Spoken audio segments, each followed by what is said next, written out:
There we go. All right, so we are at session 2 of our collaborative walkthrough and the work session series for MICIP. And today's the 15th. We have 2 more sessions coming up, one on March 1st and one on March 15th after this. Our outcomes for the full series are to really strengthen those our district improvement teams and processes. We spent a lot of time at the last meeting talking about how to build a great team and build a successful team. We'll do a little recap on that here in a few minutes. And then to build that understanding and fluency around the continuous improvement process and the use of the MICIP platform.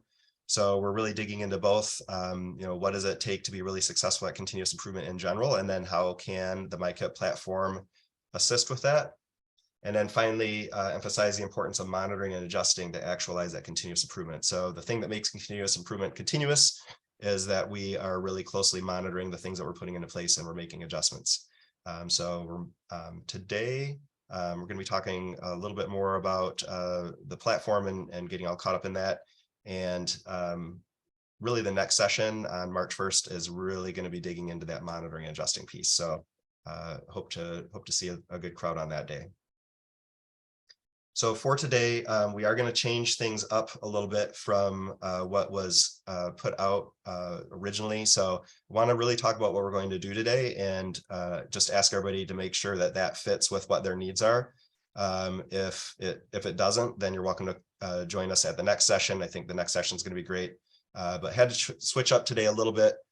Just want everybody to really understand what today is going to be all about. So last time, we had a lot of good conversation, discussion, and ended up taking longer to get through some of the content, which was really great because we had a lot of time to collaborate and hear from people and things like that. So we are going to finish up everything that I was planning to do at session 1.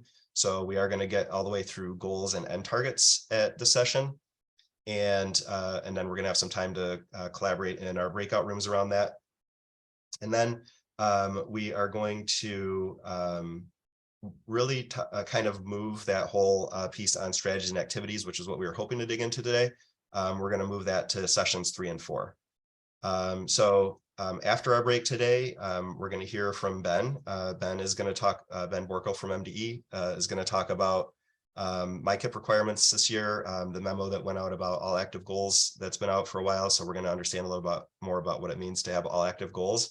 And then there's also some new features to help us to get all of our active goals into MICIP. And so Ben's going to share about both of those things. I think that's going to be a really interesting piece. Another piece that I had planned for today, but I'm going to have to make an adjustment for is I was planning to have a couple of representatives from the Office of Educational Supports here. And they were really going to dig into one, where they are with Nexus integration with MICIP. And then 2, they were going to really dig into really what are the expectations from the Office of Educational Supports around what's going to be in the continuous improvement plans and what they're going to be looking for as they're approving our consolidated applications. And I've worked with them for a few weeks and they just weren't quite ready to present that information at this time. So what I'm going to do instead is I'm going to change that into an activity where we are going to develop some questions around what we're wondering about that. So if you're involved in the consolidated application, you're going to have a chance to give Office of Education Support some feedback around what it is that you're wondering about for the consolidated application, how it's going to tie in with continuous improvement. So I'm going to go over that in more detail later, and we're going to have an activity built around that. But just wanted everybody to know that that was something that we were planning today and we had talked about last time, and it's not didn't work out quite the way that we wanted, but I think that we're going to have something meaningful to do at that time today anyway. So that's what today's all about. The way that that's going to kind of play out over the next 2 sessions. So on March 1st, that's the one that's really all about monitoring, and we're going to have 2 options that day. One track is that you will can continue with me if on the 101 track. So if you're brand new or you're just starting a team or you're in MICIP for the first time, you'll stick with me and we'll really dig into the platform and understand what strategies and activities are. And then we'll get into some monitoring. So that there will be that 101 track.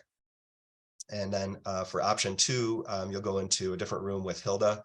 And that's really for, we're calling that I've monitored now what. And so we're going to have two case studies for you that day. Super excited about this one. Dearborn is going to be there, and they're going to share their process and what they're doing with monitoring and adjusting. So a very large school in our state, or large district in the state, is going to be able to come in and do some sharing.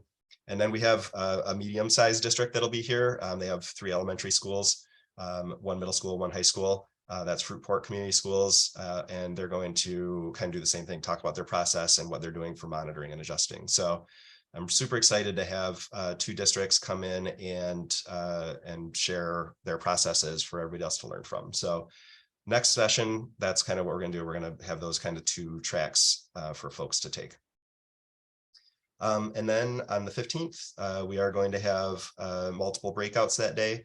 We'll all get together for a few minutes, tie up some any loose ends, and then there will be a variety of breakouts. And so I'll for sure be digging into some strategies and activities for those that want a little bit more on that, especially since we had to make some adjustments for today. And then we're building the rest of the breakouts on feedback. And so at the end of today, I'll ask for everybody's feedback, and one of those pieces is to help us figure out what are the things that are really on your mind that you want to know more about, so that we can build those breakout sessions. So we were looking at the feedback from our last session, and so far we have some topic contenders. We have there's interest in how to use the My Strategy Bank, and there is a piece people were asking about equity and continuous improvement. There's a lot of really great resources out there about that. And then there was quite a bit of interest around MTSS and continuous improvement. So I think some people were seeing some connections there, especially with some of the resources we shared at the last meeting. So those are a few of the breakouts that are starting to develop. I really want to hear feedback from folks today about what other breakouts might be helpful that day, so that I can, Mike and Hilda and I can start to put together some speakers and things like that. So just please remember, if you do have to leave at some point today, before the end of the meeting, please make sure that you take the feedback survey. It's super important, not just to help us for the next session, but to really help us plan that last session and get our presenters lined up and things like that. So if you do have to leave early, please make sure that you take that feedback survey. If you're going to stick around all the way till then, we always give some time at the end for you to complete the feedback survey before you leave. All right, quick introductions. I'm Dave Hunt. I'm the Continuous Improvement and Stay in Front Programs Consultant for the Muskegon Area ISD, coming at you from Whitehall, Michigan this morning. It's kind of a dreary day out, a little rainy. Mike's telling me that it's going to turn into snow, and we're going to get like 6 inches of snow sometime this week. I don't know. We'll see. It's like almost 50 degrees, but I'll believe it when I see it. It could happen. It's Michigan. And Hilda is actually at the testing conference today. So she's not going to be able to be with us, but she'll be with us next time. She's the Director of Assessment Research Evaluation for Dearborn Public Schools. And my constant partner in crime, Mike Fine's here today. So Mike, I'll let you introduce yourself. Yeah, thanks, Dave. It's always a pleasure to work with you and putting these series together. Continuous Improvement Science Consultant over at the Ottawa ISD, which is over near Holland. And just one extra point, if in fact there's a question in the chat that you feel really confident that you can answer, we love to crowdsource answers. So please go ahead and answer that question if you feel very confident in it. If not, one of us will answer it later in the presentation or offline. Thank you. All right, just a couple of logistics and then we'll get started. Just wanted to plug the dashboard. It's always going to be available at that bit.ly address. If you've been with us for the last few years, if we've been doing this, there's also still the 21 MICIP collab bit.ly and the 22 MICIP collab bit.ly. So like literally this address will always exist until, I don't know, until the internet breaks or something. So you can always find this there. We do suggest, at least through the series here, that you do bookmark the dashboard. That way you'll always have resources. You'll always know where to find the videos. You'll always know where to find the Zoom link, all those sorts of things. So make sure to bookmark that. Like I mentioned earlier, we are recording all the content and we're posting that on our dashboards. I just want to let everybody know that like you can share this with anybody. So you can give it to anybody else in your district. If you're talking to somebody and they're like, oh, I wasn't able to make it this year, you can share all the resources. There's nothing here that can't be freely shared with everybody. So feel free to pass it along and give it to anybody that needs it. Down here, I did say that you don't need to attend all the live sessions. So I get messages from people all the time. They're like, I wasn't able to be there live, but I watched the video and use the resources and things like that. That's totally fine. Really, we set up this live piece so that we could give you sketches. And then obviously to be able to answer questions and be a little more interactive and collaborative. But if for some reason you're not able to make it to future sessions, or if you didn't make it to the last one, you're welcome to participate asynchronously. You just won't get any sketches for it, but all the resources are there and available. And then I will keep reminding everybody to get signed in and signed out. So that's the way that you get your sketches. And as Mike mentioned, we are trying to use the chat to post questions and also to crowdsource answers. And so if you see something and you're like, hey, I have this great resource, you drop it in chat. If you have something to follow up on, you have more information, just drop it in the chat. And usually what we'll do is we'll kind of pause periodically and see if anybody wants to unmute and add anything. Last time we had some really great conversations. So please continue to use that resource. Also wanted to point out a couple of additional resources on our dashboard. Zoom in here a bit. The first is our resource repository, and we've had this up this is our 3rd year of having the resource repository. And this is where anybody here, if you have a great resource, it might be something that you made, something you found, a video that you have referenced for things that maybe we're talking about today. Just go ahead and put it in here. There's all kinds of great resources out there, great websites. A lot of districts or ISDs have great continuous improvement websites with lots of resources. Feel free to add anything to this, and then also just to maybe cruise through it and see what are some of the things that other folks have posted in the past. So the resource repository is always there. A lot of times if we get links that get put into the chat, we'll take them and we'll just put them right into the resource repository. Another resource here is the MICIP guided collaboration document. And so this was made by Mike and Doug Rear over at Ottawa ISD. And basically what this is it's a Google Doc version of MICIP. And so this is so that you can work offline and follow the process and have all the thinking and all the conversations with everybody without having to worry about maybe any kind of technical details of multiple people typing into boxes and things like that. And so our main and one of our biggest recommendations is if you're working with a group, just use this collaboration document to do the work, and then make sure that you kind of transfer things over into MICIP. I think you'll save yourself headaches of trying to get people logged in and things like that, and multiple people trying to type in a box and things like that. So this doc mirrors MICIP the whole way, and it has little helpful screenshots for what the screen's going to look like when you put it in and things like that. So this is a great place to do all of that work outside of the actual platform. The updated MICIP process guide is here. This was updated in October this year. And I go to the process guide often, even still here in the 3rd year. And after all the districts that I've worked with MICIP, there's a lot of really excellent resources in there. A ton of time has gone into making the process guide. I'm not going to pop it open. It's a very lengthy document, but anytime that you're working in the system, if you're putting teams together, if you're doing all kinds of things, the process guide has it's just a wealth of information. A lot of people worked really hard on it, and it's been kept very current over the last years that we've been working with MICIP. So highly recommend keeping that bookmarked. Last resource that I want to talk about real quick. I do put out a monthly communication. If you want to see the archives, it's about continuous improvement and state and federal programs. So there's always some continuous improvement stuff in there, MICIP updates, where you should be and what you should be doing about continuous improvement. And then there's a bunch of stuff about state and federal program stuff too. So take a peek at the archives and see if that might be something that you might want to sign up for. And if so, you can subscribe right there. It's just something I do it free as part of what I do at the Muskegon ISD. So I won't spam you, and I won't try to sell you anything, and won't charge you anything. So, but it's a pretty great resource. I get a lot of help from people around the state for building that each month. So I think that's all of the resources.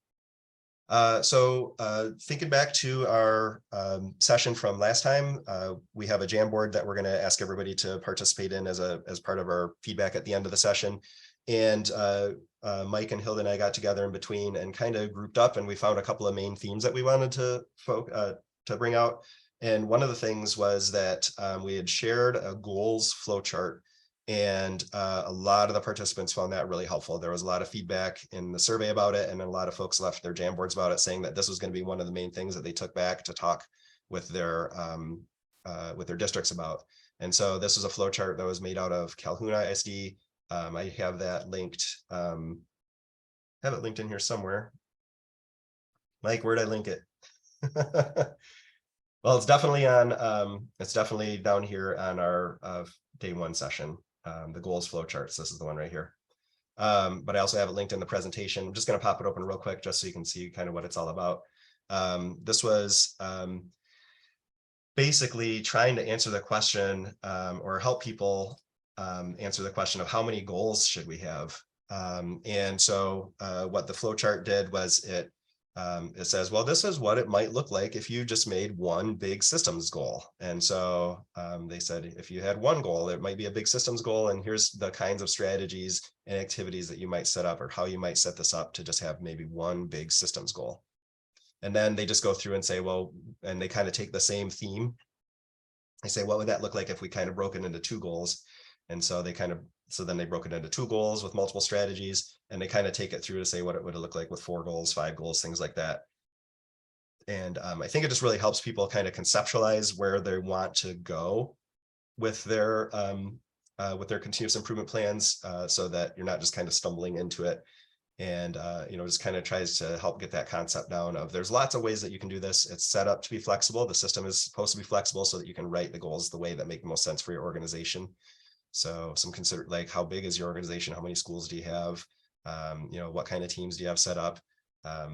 There's lots of different considerations about how many goals you might want to have. And this just kind of helps you think through what would it look like if we set it up in some different ways. And so that was something that was really that folks really gravitated toward in the last meeting.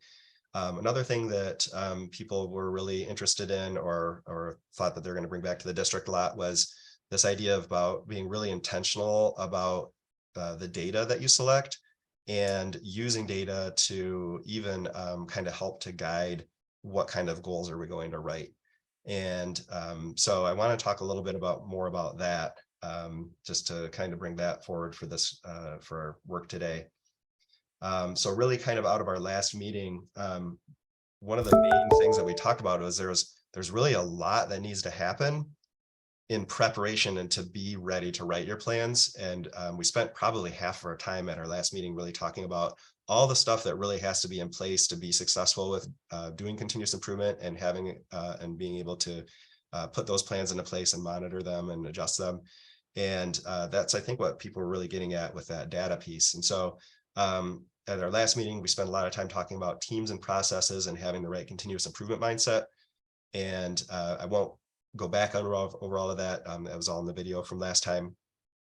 But that first step is really making sure that we have the right teams in place. And then from there, thinking about all the different kinds of data that we have available to us, and thinking about that whole child mindset. What kind of data is really important to us that is going to help to move our district forward, and making sure that we're using the right data, that we're not just going back to the same sort of data that we've always relied on in the past, and using that data for decision making.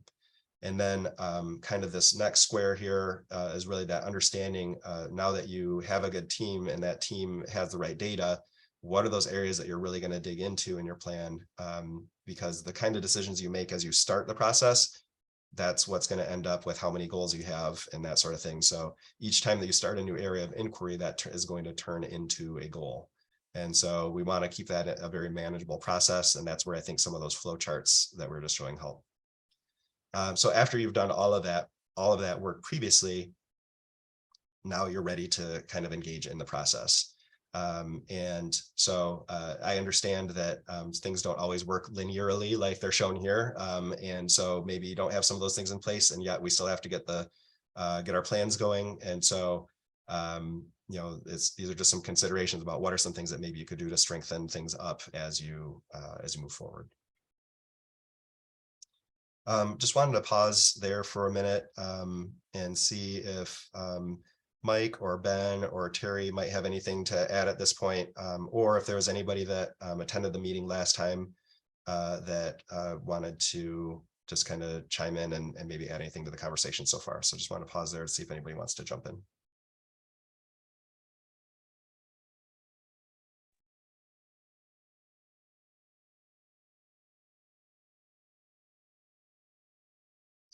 All right, hearing none, we'll go ahead and move on.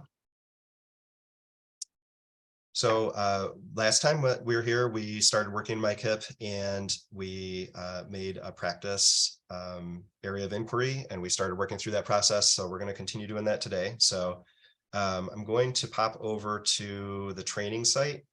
And I did want to point out that I do have the directions for how to log into the training site is here on the second page of our dashboard. I do use the training site quite a bit, especially when maybe a new feature has been released, just to kind of see how that plays out. So like when the new monitoring features were added earlier, I went in and kind of played around with that to see what did it look like and how did it work. And so I think the training site is a pretty beneficial thing. It's also great for demonstration purposes for like what we're doing today. So if you ever need to use the training site, I have the instructions for how to access that right here. So I'm going to just go ahead and pop the training site open and just kind of get caught up with what we did last time.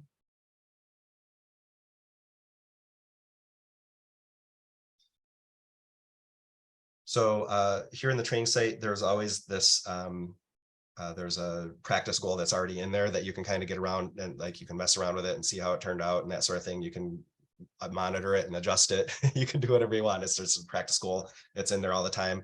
You can mess with it and break it. It's not going to do anything because the next day it just refreshes and deletes anything that's in there. So also just know that if you're trying to build this big goal and you want to do it over multiple days, that won't work because every night it refreshes the system. So this middle school math one's always there. So I got in this morning and put in our social emotional health goal that we've been working on. And you can see here in the status that it says the middle school math one is in the portfolio. So that means that that's an active, it's probably an active goal for you. That means that it's gone through the whole process. When something's in the portfolio, that means that the goal is done or submitted. So there's not really a submit button in MICIP. So it's just when something is in the portfolio, that means that that goal is active. So we can see that this one says it's in the portfolio, so it's active. And then our social emotional health goal, we're in the data story because that's all the farther that we got the last time that we all got together. So I'm going to go ahead and pop that open. And up at the top, I can see that we added a few data set pieces. So I have a couple of items from MiFi in here. And I have something from the school climate surveys in here. And then I also have the tiered fidelity inventories in here. And you can view any of these just by clicking the view data object. And we can see that for this school, we're interested in this, the kids feeling unsafe or very unsafe. And so that was one of the reports that we pulled out of MiFi to put in here. One of the things we talked about at the last session is that you don't really want to just put like a big pile of data in here. You know, if the thing you want to really put targeted things that you're really interested about, because what we upload now as data objects are going to become what we use for our end targets and interim targets later. So we're going to get to that today, but just know that kind of what you put in now is important because you're going to use it later to make your end targets and interim targets. So you really want to think, what is it that we want to improve here? And then you're going to be specific about that when you put it here. I did want to talk about one thing that we didn't talk about last time real quick. And so when I click add data, we have lots of options. Here they have IDEX enabled. You could also have Munetrics enabled or our school data enabled if you subscribe to any of those services. And then also there's this MyMTSS piece. And so if you are participating with MyMTSS and you're using the MyMTSS data system, this is integrated. And so that has a lot of really, really great integration, especially with whole child data. That's probably going to be your best source of whole child data outside of anything that you might have to upload from your district. So with MyMTSS, the data system, they have the capability of, you could have your tiered fidelity inventory in there. You could have your reading tiered fidelity inventory in there. You could have your MiFi data comes through the there's a bunch of different stuff in there. I'm not going to open it right now because this is the test server, and so it doesn't have any real data in there. But a lot of the things that I've had to go through and upload myself, school climate survey is in my MTSS data system. A lot of things that before I would have to take a PDF and upload it, you can actually use the my MTSS data system now to have that directly connected. So it's a pretty great resource. And I didn't mention that last time. So, but for today, all of these, I had actually uploaded these just as PDFs from a local source. So last time we worked through the data story. We did our initial data analysis and our initial initiative inventory. We did our gap analysis, and then we did our data story summary. And so this one was all about behavioral health, mental health of our students. And so we're just going to kind of continue working through with this story. So that kind of gets us all caught up to where we were from last time. And today what we're going to do is we're going to pick it back up at root cause. And we did have just a few minutes last time to get into root cause. And one of the things that we talked about was this ladder of inference. And so I'm not going to do a total rehash of it, but just a quick reminder for everybody that this bottom part of the ladder of inference, that's really everything that we just talked about in MICIP. And so you have this giant sea of data that's available to you. And so what the kind of the first task for your team to do is to really narrow it down to say what is of really high interest to us, what is something that's going to have a high impact on our students, you know, their achievement or their mental health or their graduation rates. What's something that's really going to have a big impact for our students out of all this data? What are some things that we want to really dig into and plan around? And so then you select what data you're going to use. And this piece about where you paraphrase it and name what's happening, that's just what happens in the data story. So you're paraphrasing it, you're making data statements, and then you're starting to name what happens. And then once you get up to explaining or evaluating what's happening, now we're kind of moving up the ladder, and that's really this root cause analysis piece that we're going to get into now. And one of the things that I just always talk about when we're talking about root cause analysis is that it's really easy to kind of jump up the ladder. And so you'll really, people want to immediately jump into action about something, but they're also going to surface a lot of their own assumptions and beliefs and those sorts of pieces. And so you want to try to, especially when you're doing that root cause analysis, try to stay as low down on the ladder as you can, right? You really want to talk about what is it that we're seeing and those sorts of pieces. And so, you know, we're going to get to action, but, you know, we need to kind of try to stay lower down on the ladder so that we're talking about the reality that the data is putting in front of us right now. So, yeah, it's just a quick reminder about all of that. And this piece down here about this is really what we're trying to do in this whole data discovery part of MICIP. Explain and evaluating, this is where we are going to do our root cause analysis and then decide what to do and take action. That comes later with selecting our strategies and activities and then doing our monitoring. So there are 3 ways that you can do root cause in MICIP. So let's take a look in the system. So after you're done with all of your data story, you can come over to Analyze. And you can see here that there's three different things that you can do. So they provide tools around 5 whys and fishbone, but there are many, many ways to analyze root cause. And so there's a whole section here for add your own. And so I wanted to share a couple resources that Mike and Hilda and I have kind of gathered up over the years about other ways that you can analyze root cause analysis. And then we're going to dig into the 2 that are in MICIP. So we have a little list here about other root cause tools and resources in the dashboard. And this first one, I have no idea where Hilda found this, but it's like this children's story called The Mushroom Lovers. And it like goes through this whole children's story, and it actually does a fantastic job of explaining the entire continuous improvement process and how to do and why root cause analysis is important, and it really gets into like ladders of inference and all those sorts of things.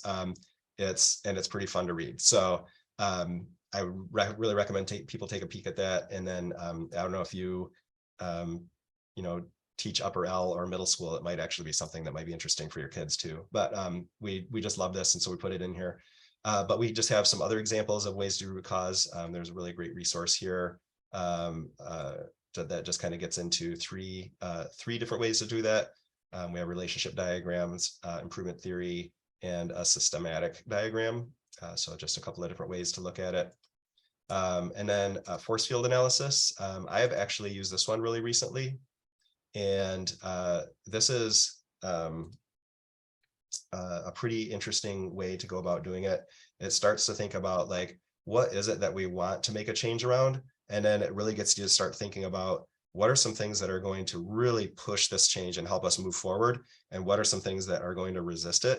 And it helps you start to think about how to overcome barriers. I've used this with districts a couple of times. Actually, I've used it with Fruitport, who's going to be at our next session. And so there's a lot of real practical ways to use this. So I would highly recommend taking a look at that. We also have some interrelationship diagrams and the MICIP root cause analysis tool. So if you're in MICIP, you likely have used that tool.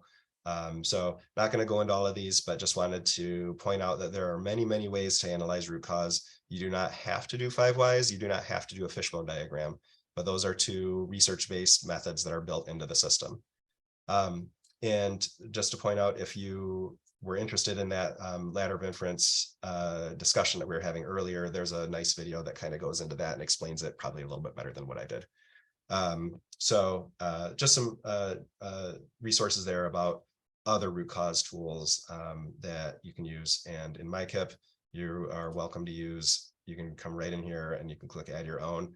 And so if you did a force field analysis, you could take that PDF of that and you could upload it. Or if you made a relationship diagram to help your team really get to your root cause, you could just take a PDF and upload it, or you could take a picture of the board and upload the picture. So you're welcome to add your own, is kind of the bottom line here. So that said, why don't we get in and talk a little bit about the tools that that are there. Oh, I did have on here, I wanted to just say that if there's some other tool that your district does use, we'd love to hear about it. If you want to just drop that in the chat, or you could add it to the resource repository. But if there's another tool that your district uses and you found to be really successful, we'd love to hear about it. So feel free to drop in the chat, or if you have a link to a website or a tool, we'd love to hear about it. So those are just a few that we've been able to find over the years, and a couple that actually came out of previous sessions. So if you have something else, please drop it in there. So let's talk about the fishbone diagram. So we're going to talk about fishbone first, and then we're going to talk about 5 whys. I have the first time that I saw the fishbone diagram, I didn't think that it would be a tool that I would probably want to use much myself.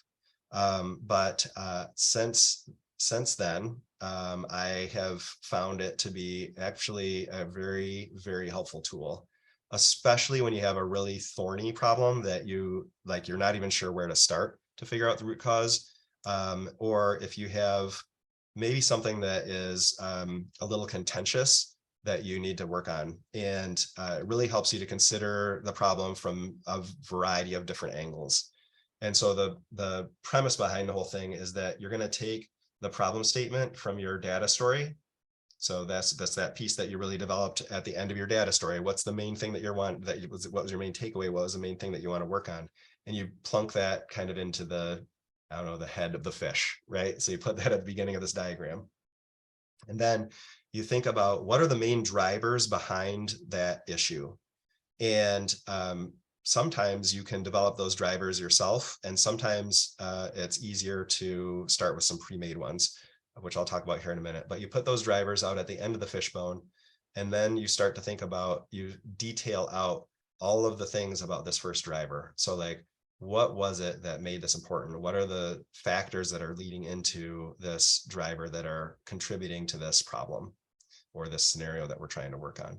And it really helps you detail this out in a lot of ways. And it helps you start to think about which one of these is maybe the most important, and even starts to help you start thinking about what are we going to do about it. But this is the time to kind of get all of that information out.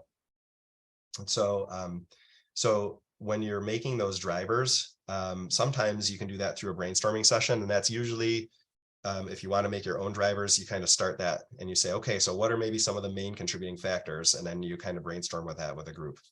You don't need to have 6 drivers. So I've made fish bones that had 3 drivers. I've made fish bones that have 4 drivers. I've made fish bones that had 7 drivers. So you don't have to have just 6. It's just they're trying to show that, kind of the concept with this. That does take extra time to brainstorm those drivers. So one thing that I've worked with groups, especially if maybe we had a little bit less time. So maybe we had a after school improvement session, and we really kind of wanted to spend one of our, 1 hour, hour and a half sessions on this. Then what we would do is start with our causal categories. And so those causal categories are infrastructure, leaders, curriculum, instruction, teachers, and students. And so you would just take these 6 causal categories and you would just put those out at the end of the drivers. And then what you do is you kind of just lean into that to say, how is our school infrastructure contributing to whatever our situation is that we're trying to solve? And how do our leaders contribute to that? And this document that I have linked here goes into a little bit more detail about well, what are some of those considerations when we're in that? So with infrastructure, they put a couple of examples, like, is our schedule contributing to the issue? Is the sorts of program that we have in place contributing to that? Are the sorts of resources that are available to our students and teachers contributing to that? So then when it gets into the leaders, it has planning and implementation, knowledge, skills, and disposition. And you'll see that knowledge, skills, and disposition one kind of comes up anytime that we're talking about people. Is this a knowledge gap? Is it a skill gap? Or is it something about our current thinking and beliefs? That's that dispositions piece, right? But it also gets into curriculum, our design, implementation, and our instruction. So our methods, materials, and resources. So you can take those and you can actually put those out as drivers at the end of your fishbone, and then you just kind of talk through them. So if you're not sure where to start, you take the fishbone and you put one of these at each of the driver positions at the end of the bones, and then you just start having conversations around it. So how is infrastructure contributing to this and that sort of thing. When you get into teachers and students, I've found that you really have to try to focus on the things under our control. So often you'll see things like, well, the kids are lazy. It's like, okay, that's not very helpful. So it's like, then you can drive back to the knowledge and skills portion of it, right? So they're having trouble being engaged. Okay, so then why are they having trouble being engaged? So might have to do with one of the other causal categories. So it does take facilitation, it does take reframing of some of the things that people say. But this is really a great place to start with the fishbone if you're not sure about what to put out at the ends.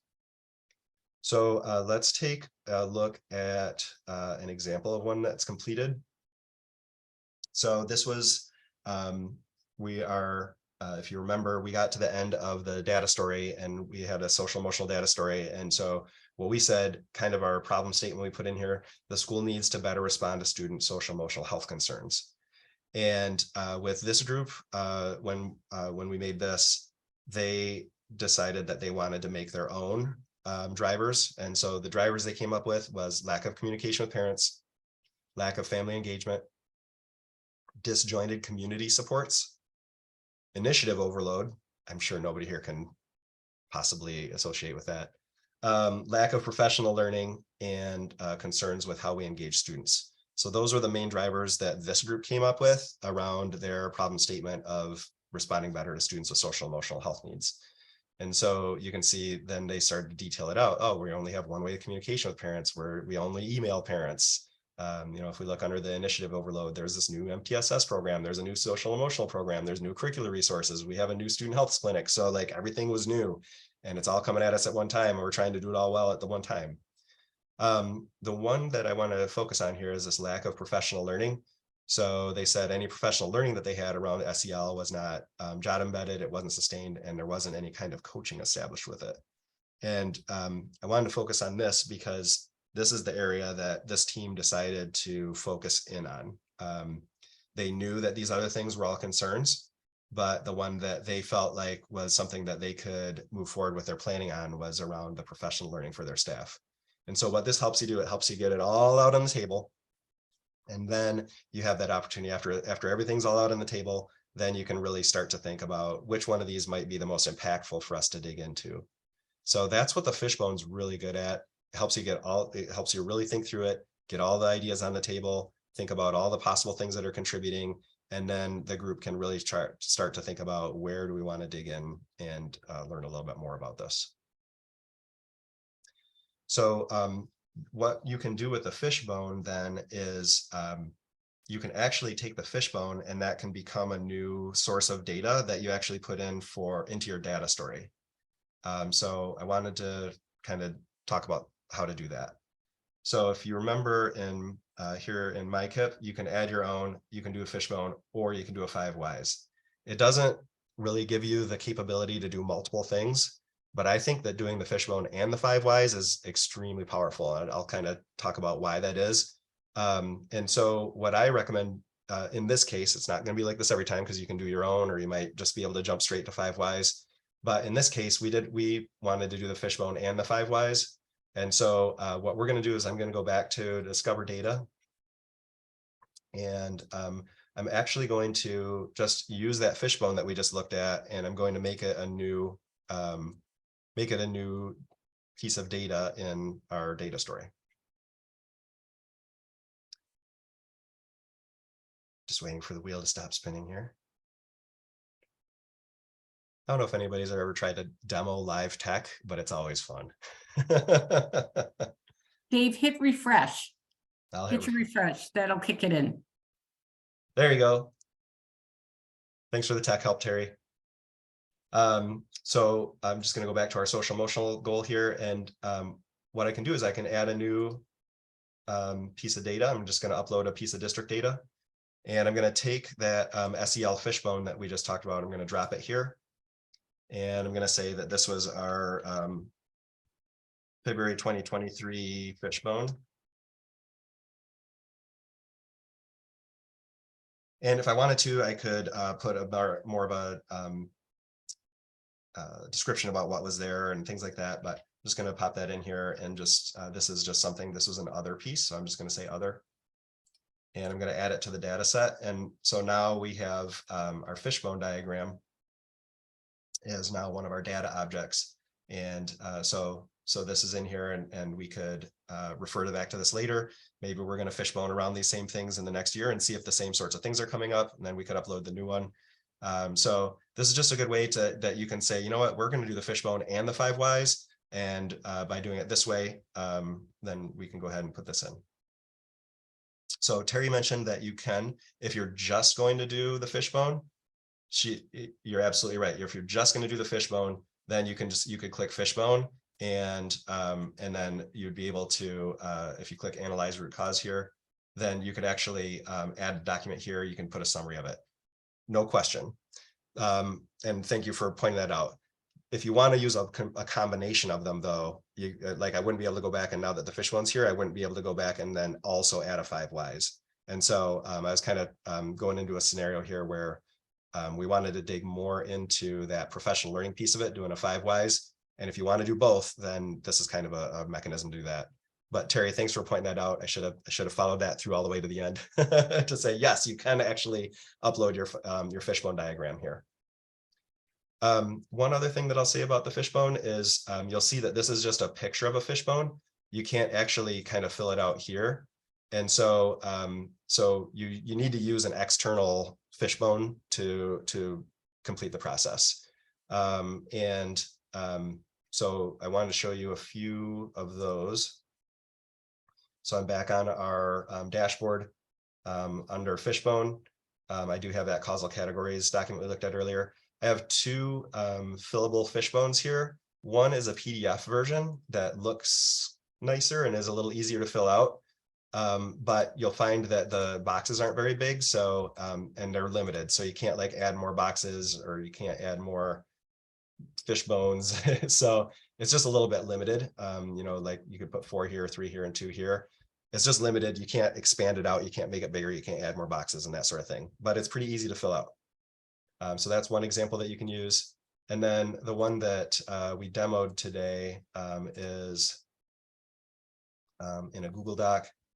And I think the easiest way to use this is I think when I made the one with the group, I actually took it in and I put text boxes in, and I did that and used text boxes to fill it all out. So it's there's just a couple different ways to do it. And I think I think I actually downloaded it as a Word document. What I found is actually doing it on marker boards and chart paper is super effective too. So actually, when I did this just last week, we did a fishbone process with one of our Office of Partnership District schools that is writing their partnership agreement. And we fishboned out their goal area, and we actually just did it on chart paper and then took pictures of it. So lots of ways that you can get the fishbone done, but just know that there's not an actual tool built in here that you can fill out. So you'll have to use one of those other sources, and then you can attach it right here. Or like I mentioned, you could upload it as a piece of the data story as well. So I'm going to come back over here to analyze, and I'm going to actually cancel this.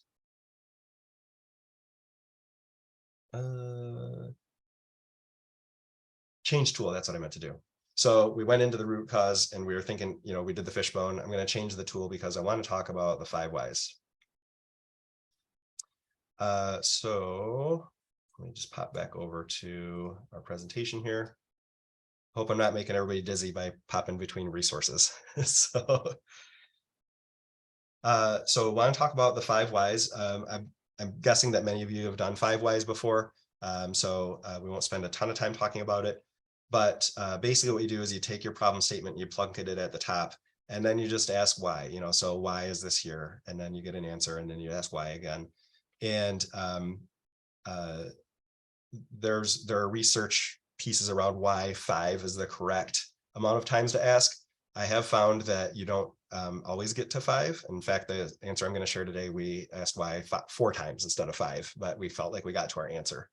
And then what I have found that is you get much beyond 5, you start to get into this like cycle where you're just kind of in the circle piece where you're not really getting anywhere. And so trying to get to it in 5 is probably the right amount of questions, but sometimes you'll find that you don't need it that much. Maybe it'll take you 6, but that really helps to kind of get to the end when you can't get any further.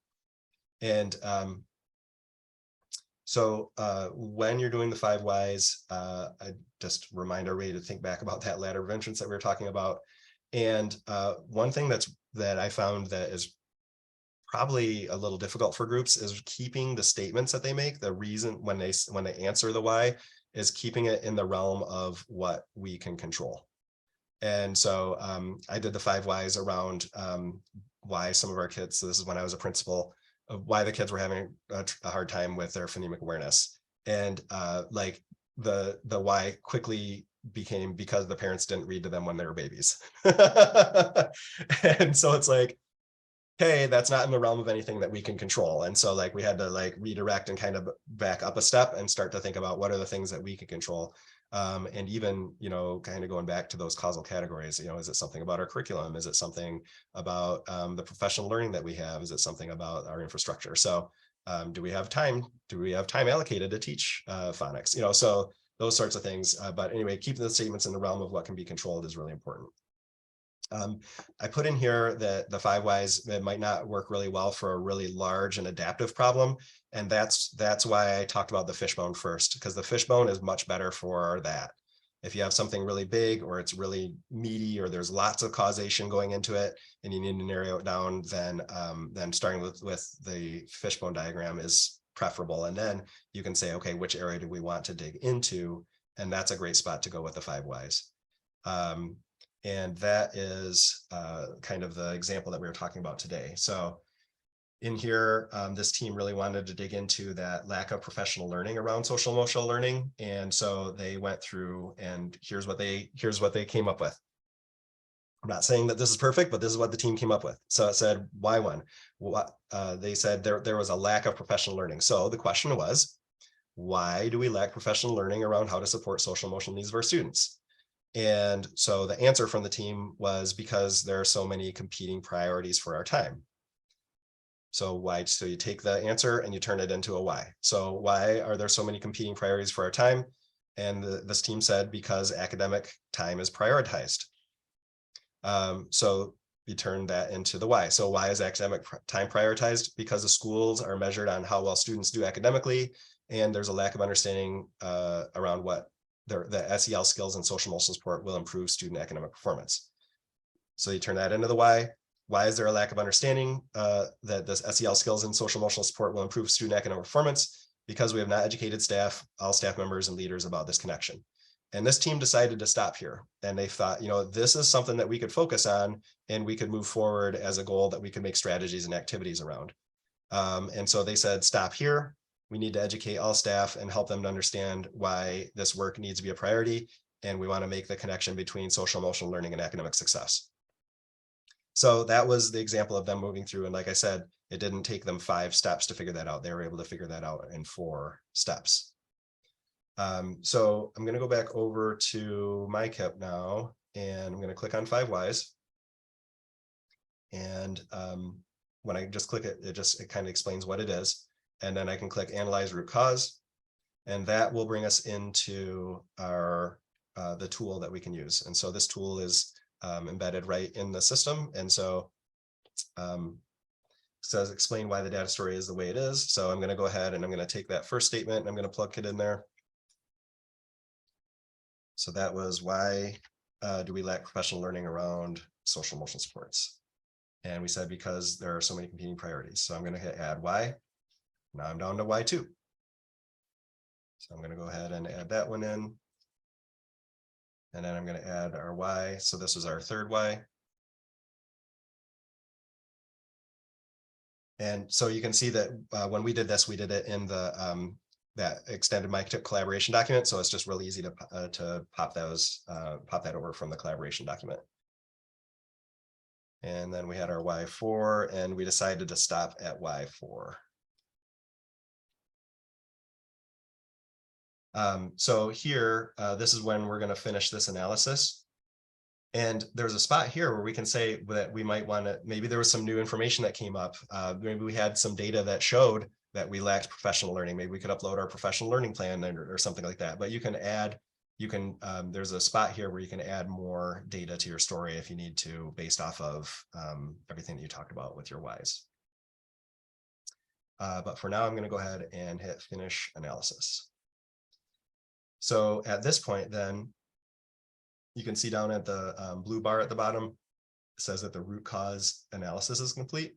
So for us, what we did was we started with a fishbone and we thought about our big, hairy adaptive problem, and we got all of the causation out that we could think of, and we really dug into it. And then from there, we identified one area that we really wanted to dig into that we thought that we could turn into a goal area. That was that professional learning. We did the 5 whys to go through that, and we ended up coming up with a piece about our staff really needing more information and being able to make that connection between social emotional learning and academic success. So we took that big adaptive problem of our kids aren't where they were not providing the support the kids need, and we got to something that's probably going to be pretty actionable when we get to writing our goals and strategies. Okay, so that was kind of a lot of work for a short amount of time. So I want to pause there to just do a check-in first to see if there is, Mike, if there was anything that you wanted to add to that, and then just to see if there was anything else that anybody wanted to add in, if anybody's used these processes before, how they might have worked for them. So I just want to kind of open it up for some discussion. No, that's great. And I'll go back to what you said earlier, and it might have got lost, is if you have a large room, or not a large room, but if you have chart paper or you can write on whiteboards, it flows so much easier than trying to stick to a document. And you can take a picture of that, because then you have everybody engaged in the process and they see it visually all the time. Is a great way of doing that. And a matter of fact, we just recently did it when we were putting together professional learning for our curriculum directors. Is we took a picture of what we talked about and then explained it, and then it made sense to everybody. We do have a question in the chat from Shannon. Is there a place to upload a doc if you had it somewhere else instead of typing the 5 whys all here? And the answer is yes. You can just upload the PDF or take a picture of it, and you would not actually have to go in and complete each one of those boxes for 5 whys. So great question. Thanks, Shannon.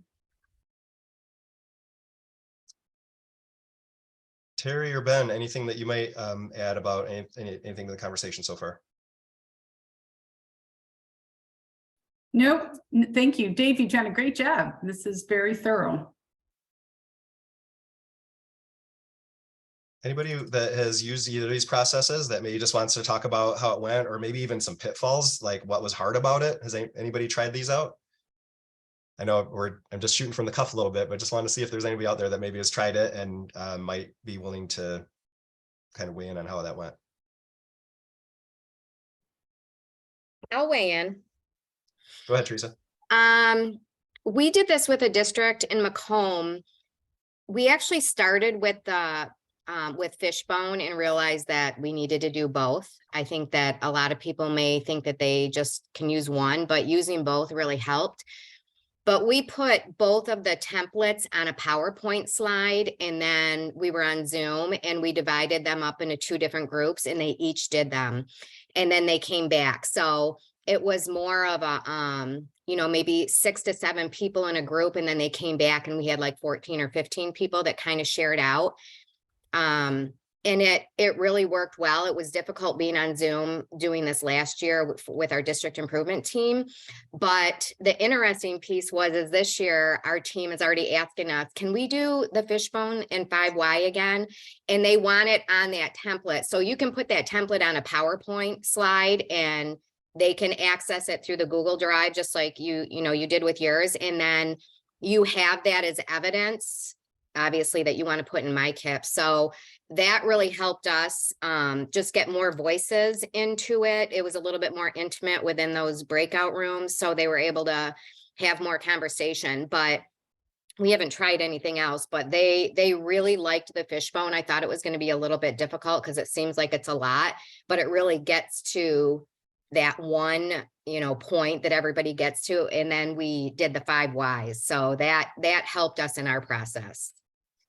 Yeah, and I just to kind of point out something that Teresa mentioned is if you have a larger group, you just break them up, So if you, and I mean, I'm trying to think of one I did recently. We had about 11 people, and we were able to Fishbone with 11 people. But I don't think I would have wanted to try it with much more than that. and also it was really great to hear how you did that electronically.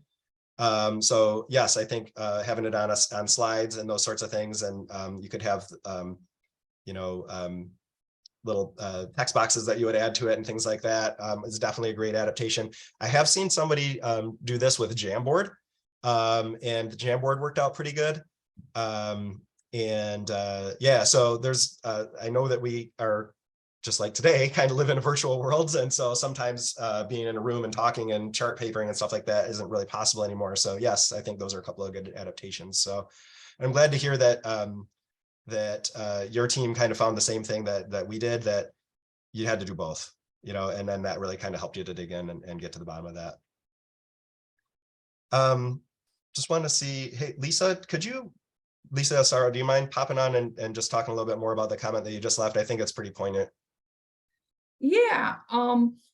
Sometimes you have the best intent when you're doing the 5 whys with a group. And I was doing, facilitating the 5 whys with a very large district and their entire leadership team. And we actually finished the 5 whys across 5 days. And what we found is, as we looked at several of our responses, we really weren't sure how to move forward or which one to select that we actually could influence and had control over and was more adaptive. So we had to go back and select some different data to help us decide how to select the next why question. So it with a group, if you force it, sometimes you do get to a place where it's really not the root cause. But if you do take the time to maybe read about the topic, not everybody's at the same point with the problem statement, or there's additional data that you didn't think to review. And then maybe at question 3 or 4, you look at that data and your responses are much more relevant and pertinent to the question. Yeah, I think that's a great point. And I think both what Teresa and Lisa shared, and I think probably that came out in the example, is just the process can't be rushed. It's not something that is, it's not super linear, and it doesn't go quickly, and people are going to come up with all kinds of things that you hadn't thought of before, which is the point, right? And so it ends up taking time, and being flexible about how much time it takes. So like in Lisa's example, like they might have only been halfway through the meeting, and now it's like, oh, you know what, we can't go further. We need to pull some more data together. We're going to have to finish this at our next meeting, or maybe it's something that they were able to pull more quickly. But you know, just it's a challenging process. And if it was easy to get to the root cause, you wouldn't really have to invest so much time in it. But by investing that time in it up front, it's really going to help you get to the bottom of what your issues are. And that's kind of the main thing, because you don't want to assign causation in the wrong spot. You're going to end up spending time on something that's not going to work. So I shared some examples of that at our last meeting. I wanted to show something about kind of how messy this looks. So this was, I just did this a Fishbone last week, like I mentioned, with a group. And this is what our fishbone looked like. So attendance was our issue, and we had developed a problem statement around attendance. And so we just put attendance. We didn't write the whole problem statement, but we had developed one previously. And so you can see that we dug into infrastructure. We identified community and parents. We identified leadership, students, and teachers and staff. So those were our drivers. And then we just used different colors to help fishbone it out. So it doesn't look fishbony, but this is how messy it starts to get once you actually start to dig into it. And so we're writing all over things. And then so we're over here. Oh, just like Lisa said, what additional data might we need? And so we were just kind of writing off to the side, what are some additional pieces of data that we might need to be able to get to the causation? So yeah, it's messy, it takes a while, and but you really need to do it to be able to get to that causation, that root cause. It's super important. You're gonna need to know that root cause so that you can write good challenge statements and good goals. So Teresa and Lisa, I appreciate both of you weighing in on that. Anybody else? We have time for maybe one other person to share if anybody had anything. I have a question. We are in the stages of, we've pulled out our narrative statements, and our next meeting, what we were planning on doing is either Fishbone or the 5 Whys. But would you suggest doing that for each narratives, or kind of having everybody agree on 1 or 2 problem statements first and then going into the 5 Whys? Well, I'll weigh in, and then I'm welcome to hear from anybody else too. You don't want to try to tackle too much at once. And so especially if your team hasn't engaged in the process before. And so it might be a good idea to, with the team, decide what's one of these that our whole team wants to dig into to learn how to do this process. And then you can really kind of, learn about that together and get some experience. And then, like Teresa mentioned, maybe later you could actually split up, and maybe, a group could take one problem statement, another group could take another problem statement. But I don't think you want to try to tackle too much at once, and especially if the team doesn't have a lot of experience with it. So that's just some initial thoughts. Okay. Thank you. And Lisa did talk about that interrelationship diagram. That was one of the things that we shared earlier. Lisa, you want to just explain a little bit more about your thinking on that? Yeah, I haven't used it for a while. I was exposed to it quite a while ago by Peter Senge. And sometimes you have several problem statements and you're a little bit unsure of where to begin. And sometimes, you want to look at the research about adaptive or technical to make sure you're not in the technical range, but you have something that's broader in the adaptive. But what you do is you can spread those around the room. And he had actually asked us to do them physically, but you begin to stay at 1 and you ask yourself, when you look at the other selections, is this one the priority, or does this one influence the one that's right next to it? And we labeled them A, B, C, D, E, F. And if this one is the priority or the dependent order or should be the focus first, then the arrow from the second selection is drawn to the first. But if that one is influencing the other, then you draw the arrow the other way. And then you begin to look to see which one has the most arrows drawn to it.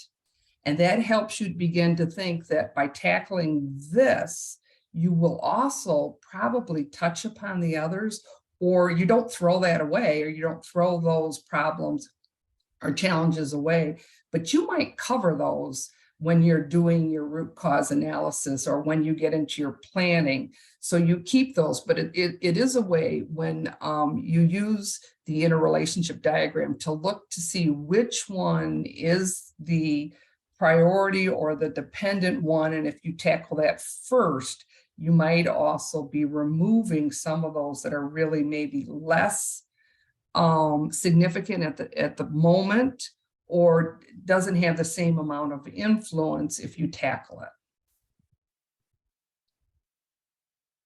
And it comes with really great directions, way better than what I just said. It's a great tool. So Lisa, I had an example of it in here. It was more of a relationship diagram, but do you have a resource that you might be able to drop in the chat or put into the resource repository that kind of explains that process? Yes, I will put the directions link to it or send it to you so that you can do that handy dandy little technology piece. Yep, perfect. Perfect. Okay. Thank you. Okay. Tiffany, does that get you pointing in the right direction? I think so. All right, thank you. Thank you.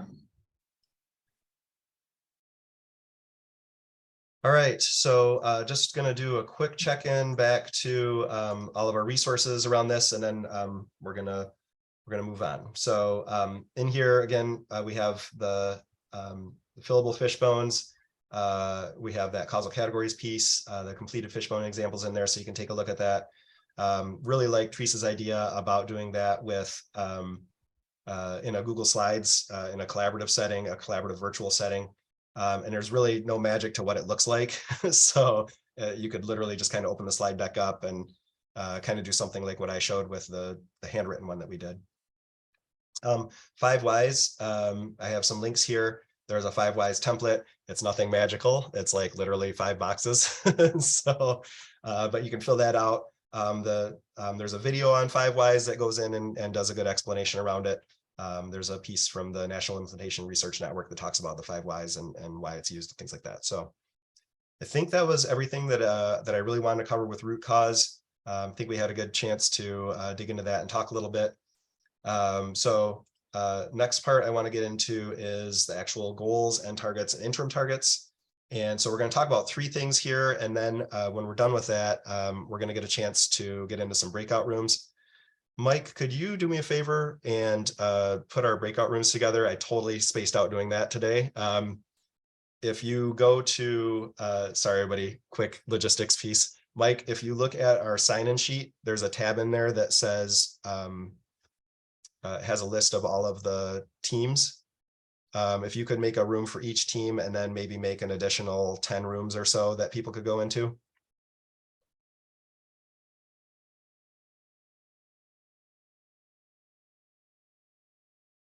Find that?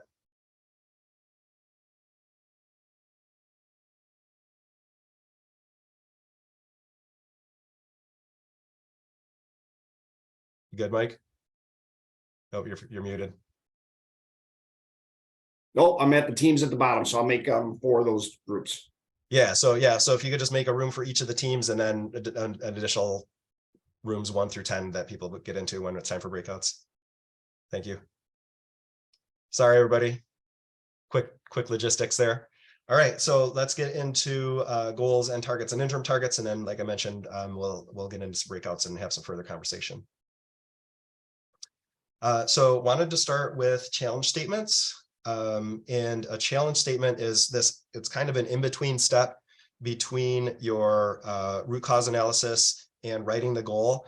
And I've found that if you spend a good amount of time on your challenge statements, that it's writing the goal is going to be and figuring out what you want for your end targets becomes quite easy. So don't skimp out on the challenge statement step. It's going to really help you to say, did we address everything that came up in the data story and the root cause analysis? And then is this a good goal area for us? And also it's going to help you to think about what we end up with for maybe some end targets. So the way that a challenge statement is written, it's kind of a 3-part. I used to talk about it being 2-part, but I think 3-part is better. It's always been an if-then statement to me. But the examples that I've seen recently have the so what attached to them, or so that I should say, and that really helps to identify some other pieces. So you're going to have 3 parts to it: if, then, and so that. Just like we've talked about from before, if you start this area of inquiry and you make a data story and you do root cause analysis, it's all going to translate into one goal. So if you find that through your root cause analysis that something is multi-layered, or it looks like you need 2 challenge statements and you're going to end up with 2 goals, then you need to kind of adjust your process a little bit. So you only want to have 1 challenge statement, because that's going to translate into 1 goal. If you must have 2 challenge statements, then you're going to really need to break that into 2 pieces and really dig into why you need 2 of those. So down here's an example. This is based off of the stuff that we've been looking at today with that with our practice goal that we've been doing. If the district installs an assessment system to, oh, sorry. So this is, I have my other ones coming up. This is one that I pulled out of the practice profile. If the district installs an assessment system to include diagnostic, formative, interim, and summative assessments, then students, staff, and parents will be able to identify past and future learning so that student achievement will increase. So this was an example that came out of the practice profile. So you can see the if, then, so that piece of that. So I grabbed a couple of examples just from the GEL and literacy theory of action, and they have the if then statements in there. So they don't have the so that part, but it has the if then in there. So if teaching teams and individual teachers are supported by quality coaching, then we can strengthen the literacy instructional practices for all Michigan teachers. So if you think about maybe some of the early literacy coaches that you have working in your buildings that are funded out of 35A, this is their theory of action around how that should work, or their challenge statement. And then another piece from GELN: if we have essential instructional practices in literacy articulated and adopted at the system level, then we can align research, practice, resources, and policy. So just a couple of examples from the field, from GELN, that they did some of this thinking as they were thinking about how to have the early literacy coaches out working and how to roll out and use the essential instructional practices. So just some real life examples of that. So here finally is that practical example, or the practice example from earlier from when we did our fishbone and our 5 whys. So if staff have a better understanding of students' social emotional needs, then we can better engage students so that social emotional indicators improve. So that's kind of that's what we ended up with for our challenge statement.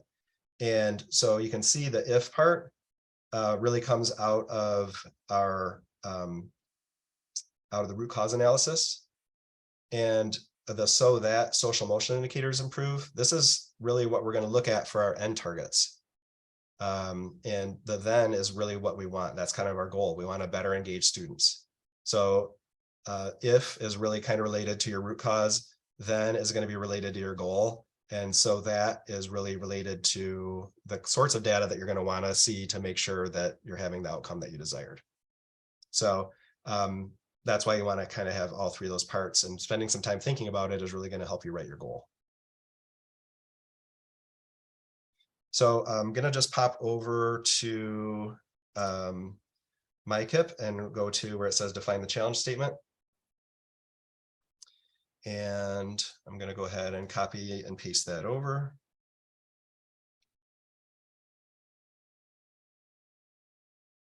So that social emotional outcomes improve.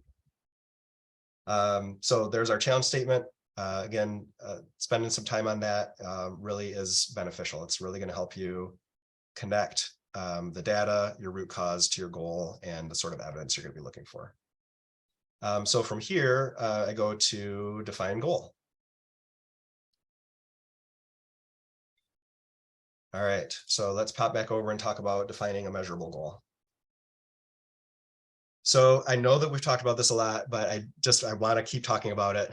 You don't want an overwhelming amount of goals, because anything that you put into place, you're going to be developing strategies and activities to meet that goal. And anytime that you're putting strategies and activities in place, you're going to need to monitor their implementation. And so I put here, whatever goals you set, you need to be prepared to implement it, monitor, and evaluate it. And it just starts to get overwhelming when you have too many goals, or you're not real focused about what those goals are, and you end up with a bazillion strategies.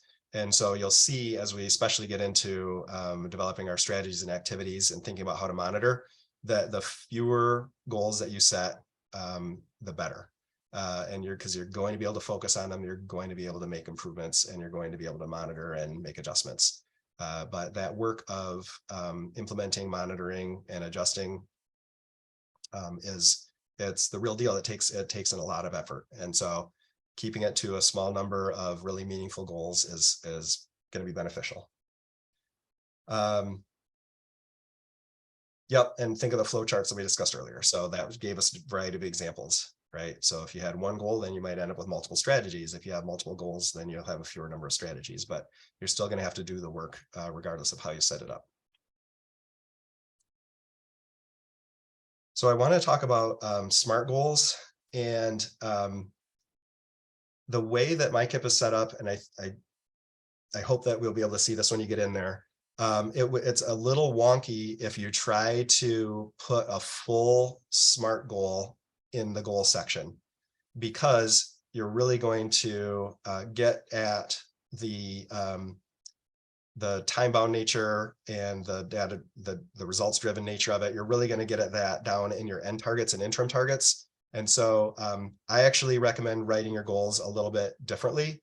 If you get recommendation from somebody else to put the full SMART goal in, by all means, go ahead and do that. But you'll find that it's probably a little bit redundant, because your end targets are going to be renaming some of the things that you put in into your SMART goal. So these are a couple of examples out of the process guide.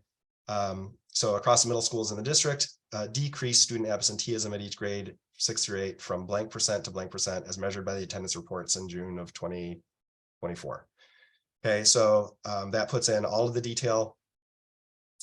It's not so much a systems level goal, right? This is a very specific goal that's around a very specific measure. And then what you would do is that very next step would be to go down and you would put in your end targets, which would be your attendance measurements. So that's kind of what I'm talking about, where you might be a little bit more broader in the actual goal box, but you're going to really get at the data pieces in the end targets and interim targets. So just wanted to kind of talk about, what does SMART mean? And sometimes you'll see different words for some of these. And so if you're like, R doesn't mean results driven, it means something else, that's okay. I've seen it written lots of different ways. So the way that we are kind of displaying it here, strategic, S is strategic, it's a systems goal for all students. Again, the broader you can make the goal, then you can get really specific in the end targets about what you're shooting for in the interim targets. M is that measurable piece, is whatever that you're putting out there measurable. And we're going to prove that it's measurable when we write our end targets. And so it says here, what data did you use to lead to the goal? And does this have the same future data show progress toward the goal and its supporting strategies and activities? So this is where we identified some data at the beginning. We're going to use that same data when we're making our end targets, because those are the things that we wanted to see improvements in. Attainable, do we have the funds and people to make it happen, or do we need to make adjustments to our budget? Results driven, what does our monitoring data show us, and what adjustments or celebrations should occur? And then T is that time bound piece. And so you'll see in the system that it's built to be time bound. There you have to put dates on there. And again, we want to set these goals to be longer goals, especially if they're systems level goals. You're going to be wanting to set those for 3 to 5 year goals, so that you have the time to actually put them in place.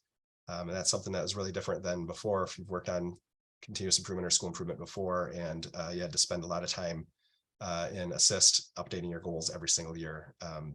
We want to spend more of our time monitoring and adjusting, not updating our goals. So Again, some of these letters mean different things in different contexts, and I've seen it written different ways, but just wanted to kind of put out just some considerations around what it could mean in our context.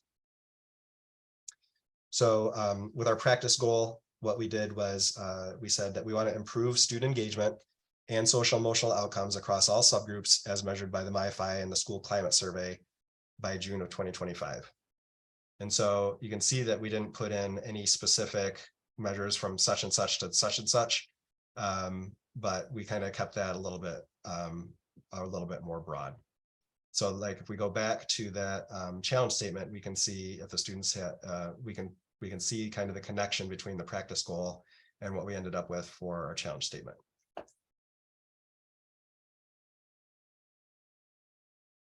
So for our end targets, that is where we actually get in and we get real specific around what it is that we're trying to improve.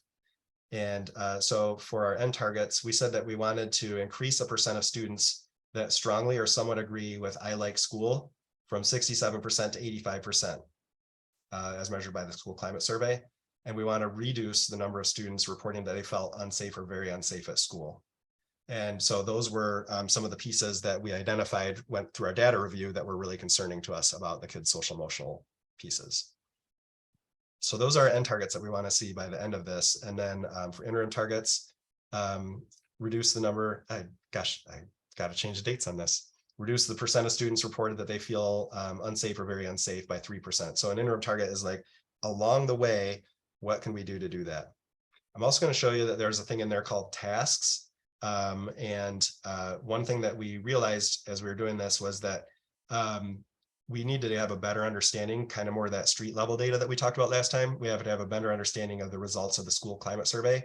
And so we're going to do a forum with the kids, and we want to make sure that we have kids that might have been traditionally underrepresented when we do these surveys. And so that's going to be a task that we actually build in so that we can monitor this a little bit better. So let's see what that kind of looks like in MICIP then.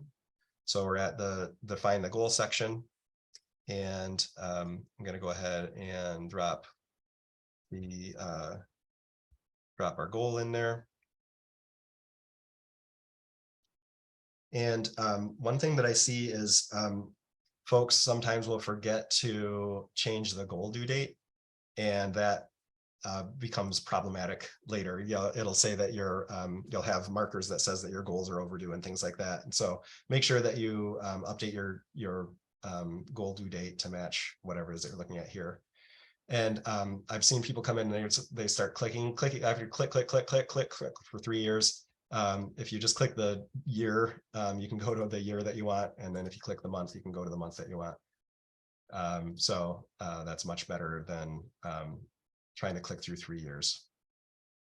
So I'm going to say that we want that by June.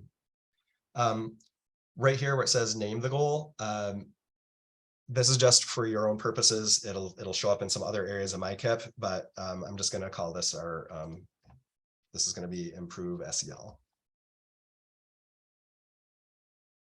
It's just kind of a short name so that you can see this. It'll be listed that way at different parts of the in MICIP. So now we can come down and look under our evaluation impact measures. We have our end targets, so we can add a measure. And want to talk a little bit about this whole piece between quantitative and qualitative. I have found, if somebody has found differently, please feel free to chime in. I found it's quite a bit easier to just make my goals qualitative so I can write them out the way that I want. So in this case, we did want an increase in value for the kids that said that they like school, but I'd say increase in value, and then I would put in the percent change, and then I would explain it here. I found that it's just easier to come over to qualitative and put in here that what it was exactly what we're looking for. So that was then I can just paste in the language that we wanted for that. So we wanted to increase the kids that said that they liked school from 67% to 85%. And the data piece, this is where I was talking about earlier, you have to connect this to a piece of data. This came out of the school climate survey for students. So you can't come in and make an end target about something that's not a piece of data that you already have in the system, right? So this is because it's trying to ensure that we consider this data as we are going through. If you get to the step and you realize that some data that maybe came up earlier that's not in there, you can always go back and add it back in the Discover Data section. So I'm going to go ahead and click Add Measure, and we'll see that that's now an end target for us. And we could actually go out and say, I want to actually look at that data object, and then it'll open up that data object. And you can see here that 67% of the kids said they like school. So a percentage said somewhat agree, and a percentage said strongly agree. We want to increase that to 85%. So this is the data object that we're talking about improving for this end target. I'm not going to add other end targets right now. I want to talk about interim targets a little bit, and then give everybody a time to get into some breakouts. So interim targets work very similarly, but you'll see that there's also now a spot for a task. And same thing, you can put in quantitative interim targets, you can put in qualitative interim targets, and you still connect it back to what it is that you're looking for. We had also talked about this task idea, and this was something that emerged through our process, was that we needed a better understanding of what the kids were saying when they said that they didn't like school and felt unsafe.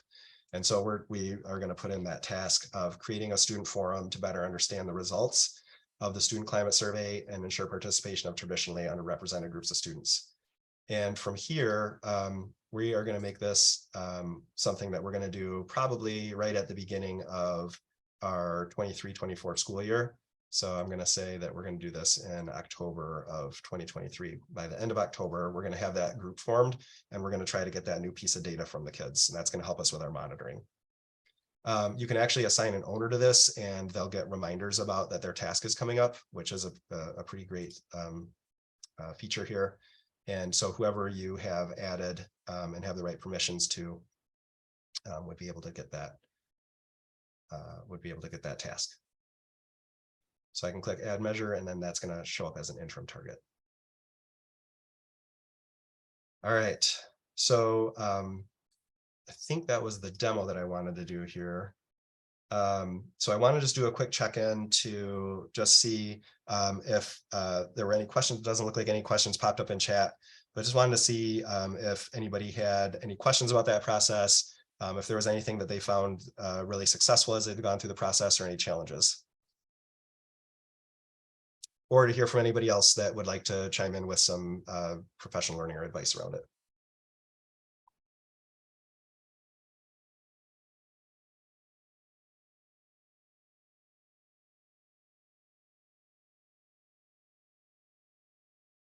All right, so hearing none, we are going to talk about our breakout. So I have right in our dashboard, if everybody could make sure they're taking a peek at their dashboard, because when we go into breakouts, I'm not gonna be able to share my screen with everybody. When you come into your breakout, here's the conversation that I would like you to have in your breakout. The outcome for this is that we just want to share some ideas with our colleagues for what we're going to bring back to our team about our learning from this morning. And so some of the pieces that I'd like you to discuss is just what's the status of your plan right now? Where are you with it? Are you having to rewrite it coming into a position new? Did you write it last year and now you're realizing you need to make changes? Do you feel like you're in a good spot? So where are you with right now? And then thinking about today and last time, what adjustments to your process might you want to make? And then have you thought on or acted on any of the team adjustments from our last meeting? So those are just a couple of conversation prompts. You're welcome to talk about other items on the topic, but those are a couple of prompts that you can use. So Mike, were we able to successfully get those breakout rooms made up? Yep, we have everybody that was signed or had a school district or an ISD listed has a room. If you are a solo, I left 5 open rooms at the tail end, so feel free to join one of them. And are we going to combine this with the break and this session as well, Dave? Yes, so thank you, Mike. So yes, so we're going to go ahead and we're going to combine this with, so we're going to do our breakout for 10 minutes. And then at the end of 10 minutes, we will close the breakout rooms and we'll have a 15-minute break. So we will just combine those, but we will close the rooms after 10 minutes so people don't forget. And like Mike said, just if you're if you're here solo, just go ahead and choose a room to go into. And if it looks like there's already, 7 or 8 people in that room, just go to the next room, and then we can kind of just fill the rooms up from there. And Mike and I are going to be in the room here. So if you have any difficulty, if the breakout room doesn't pop up or you need help with that, we can assign you to your room. Mike, could you either set a 10-minute time limit on it or make sure that it doesn't close in 3 minutes like I've done before? Nope, I have a 10-minute time, and with a 60-second reminder, and I'll go ahead and open those rooms right now. Perfect. Thank you, Mike.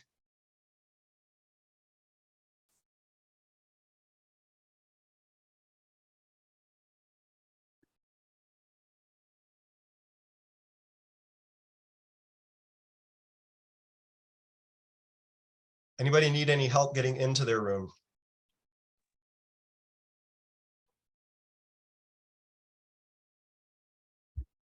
I'm Holly Cottle from the GOISD, and I Alright. wasn't sure if I should just pick one of the other rooms. I'm by myself, so. Oh yeah, yep. You can just go to any of the numbered rooms. It's fine. Okay, thank you. You're welcome.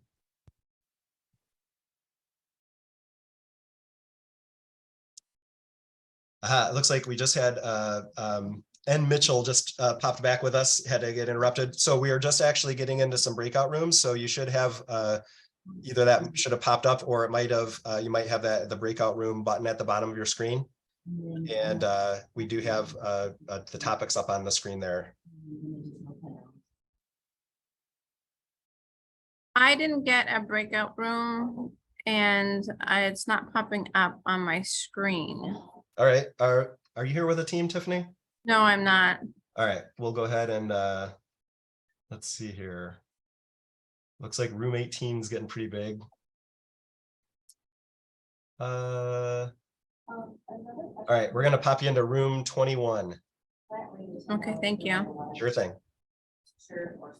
Give me just 1 second here. Get in the right room. All right, there you go. Thank you. You're welcome. And Mitchell, did you just decide to join a number room, or do you have a district or ISD that's already created for you?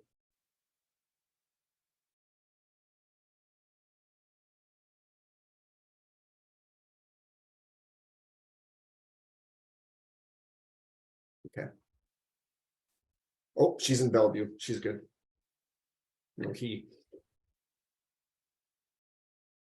Hi guys, is it too late to add an additional breakout room? We're here as a team. We're here from Alt Shift and we weren't given a breakout room. Oh, mean, we there's left the- you hanging. Why don't you guys just jump in room 26? Okay, is that one still open? Yeah, No there's one's nobody in it yet? right now. Oh, perfect. Okay, I'll have my team move that way. Thank you. Okay, thank you. thanks for your flexibility. No problem. Yeah, this is Paul. I'm not with a particular group. Is there a room that you would recommend, or? Why don't we pop you into room 21? Okay, are you gonna do it or want me to do it? I'll take care of you right here. Thank you, sir. Sure thing.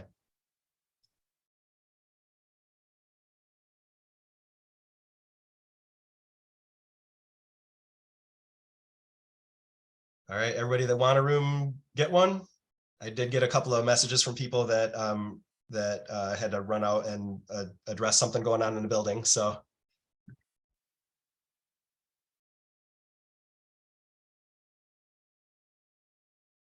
How are you today, Ben? Didn't get a chance to say hi yet. Morning. Doing well, thanks. How are you? Very good. Yeah, that's interesting, Dave. Once you create breakout rooms and you've sent them, you cannot make extra ones. Right. Yep. Yep. I Hey, forgot about that. could one of you guys just give me sharing rights when the time comes? Yeah, well, I'll get you right now. I'm gonna step away and come back at what, 10:15? Is that when we said? Yes. Oh, well, Okay. We're gonna take a break too, so it'll probably be more about 10, is it maybe, I didn't see what time we got started. Actually, we have about 6 minutes left in the breakout room. Then there's gonna be a 15-minute break after that. So about 25 minutes or so. Okay, perfect. Thank you. Sure thing. All right, Ben. Let's see here. Got you. There's all set for a co-host. Yep, looks like that works. Thanks. You know, I wonder what happens if I click on Ben and I put report. Where's that report go? Probably to the co-host. Probably. Didn't it go to Florida?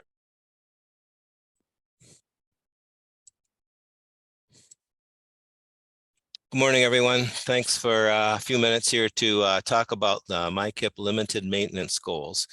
So limited maintenance goals refer to those goals, PDFs of the assist goals, those that were brought over when we started MICIP, those that were brought over because districts were working on continuing these goals. And for a lot of them, it was primarily for the purpose of continuing funding for the goals. And so asked if we could have a way to bring these over, which we did. We brought them over as PDFs. Now, not everyone did that, but a lot of you did. And so this is a way to deal with those. So we're calling those limited maintenance goals, and this is what we mean. And at the top of this slide here, you see the memo that came out from the department that talked about limited maintenance goals. And we will be having a webinar on these with a lot more detail than I'm providing today, but I just thought I'd give you a little bit of an overview of what we're talking about here. So there's a link to that at the very end of this, but before that, just sharing a little bit of information. So again, this is only for the previously approved assist goals and any associated strategies and activities. So when you go into MICIP, there will be a way for you to go to this, and I have a screenshot in the next one, next slide. But what you'll need to do is to deal with this by June 30th of 2023, because after that time, you will not have the option to move into limited maintenance goals. So once you put a goal in as a limited maintenance goal, then automatically 3 years from whatever date that is, and again, June 30th is the last date to be able to do that, it will automatically be archived 3 years from that date. And at that point, then you have a number of options. Number one, you can just let it go. Number two, you could turn it back into an active goal by taking it through the entire MICIP process. So this limited maintenance goal process is a little bit of a truncated process in the platform where you don't have to go through the entire thing, and I'll talk to you about what that means. But like I say, after 3 years, then it will disappear unless you actually take it through the entire MICIP process. So before you decide what to do, we encourage you to have a conversation, encourage districts to have a conversation to see, to address the 4 bullets that are at the bottom of this slide. So first of all, is it still relevant? Is it something that's just been hanging there, or is it something that you're still working on that you think needs to be worked on, or can you just let it go? Secondly, if it's more than just in there for funding, then now might be the time to turn it into an active goal. And by the way, if you do turn it into a limited maintenance goal, anytime within the next 3 years before it expires, you could actually turn it into an active goal because you want to do more with it than just fund, say, an activity through it. Should it be, as we said, discontinued altogether, and then there's nothing really more that you have to do because it will automatically disappear on June 30th. And then another thing that you might want to consider, so a number of districts back in the old model had multiple plans about, say, a number of different content areas. So you might have had an ELA goal, you might have had a math goal, science, social studies back in the old model when those were required. Might you consider combining those into some kind of a systems goal, say around curriculum instruction assessment? If you had individual goals in areas around student support, might those be combined into a student support system goal, for example? So again, before you actually decide on what to do with these, we encourage districts to have that kind of a conversation.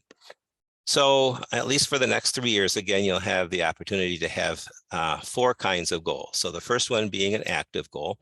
So active goal is defined as one that's currently in MICIP. You've taken it through the entire MICIP process, and it's really receiving a primary focus of the district's and schools' time and energy. You have it in there, you are going through the entire monitoring process and so on. So you have maintenance goals. Again, these are goals that were in the MICIP platform that continue to be monitored, but they're no longer a primary focus. So again, the distinction between these and the limited maintenance goals is that type number 2, regular maintenance goals, actually did go through the entire MICIP process, the MICIP platform. So then the limited maintenance goals, which we've just talked about, again, typically for funding purposes, and they do require monitoring. And again, talk a little bit more about that in a second.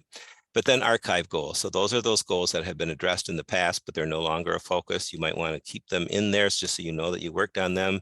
And they're part of a historical record, especially if you change personnel. So example, if you have building principals change, if you have superintendents or other central office people change, it's in there as a record so that they can go back and see what the district has done in the past.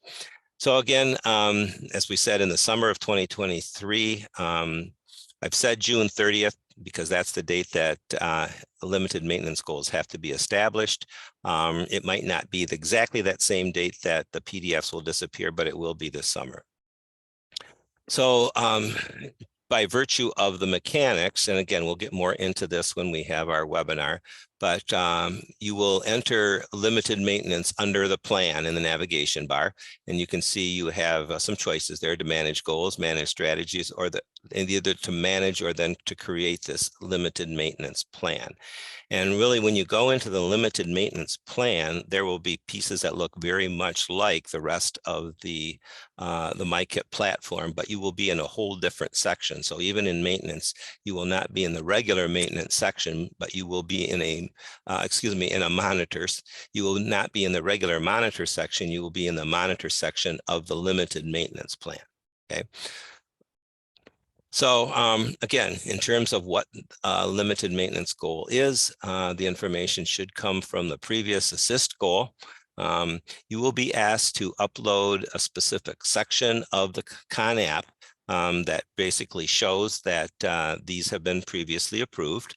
And we'll again give you more information about what section that is. Again, only previously approved strategies should be selected. So when you go in, you will basically be able to bypass the assess needs process and go right into the plan section.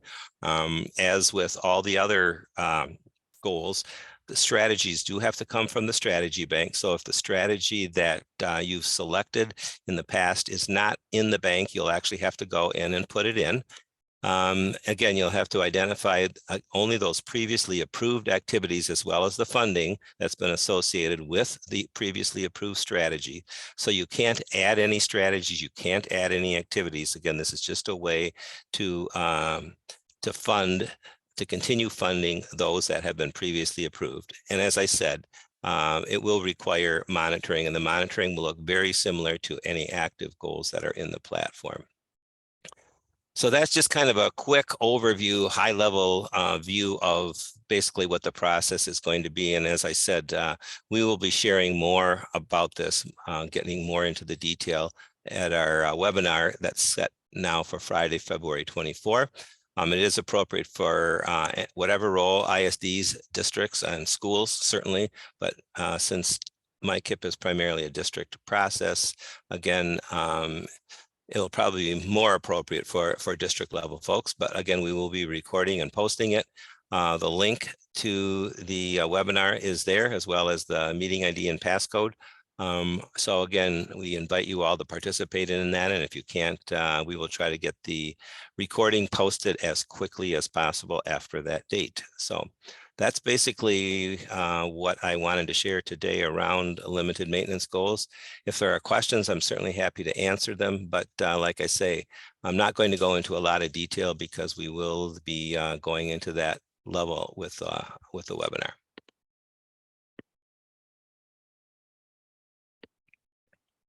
So just wanted to open the floor for any questions that Ben or Terry might be able to address now, knowing that more detail is going to be at that February 24th.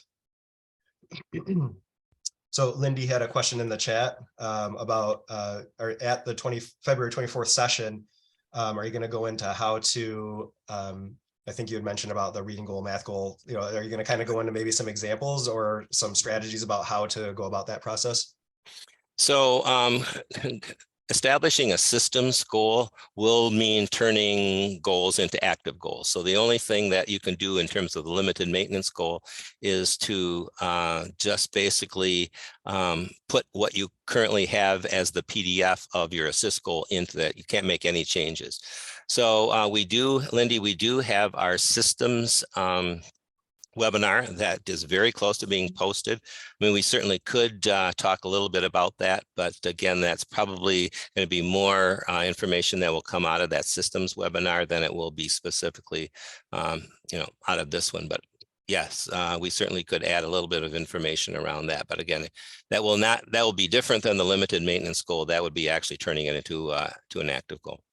And I just want to add with the limited maintenance goal, it is one strategy and its activities. So you cannot load up multiple strategies under one goal. So basically think of a goal and one strategy connected. You can have many different activities.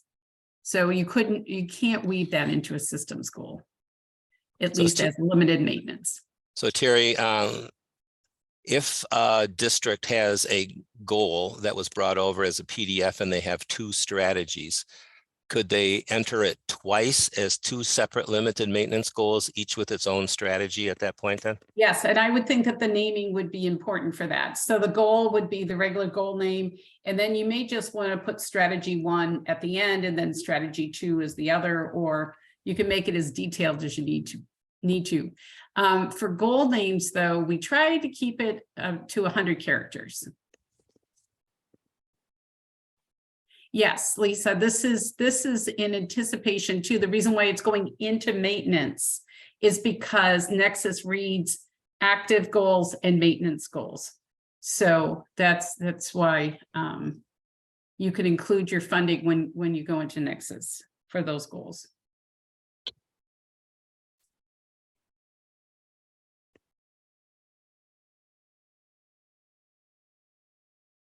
Yeah, Lindy, that's really, you've got a little time to discuss this.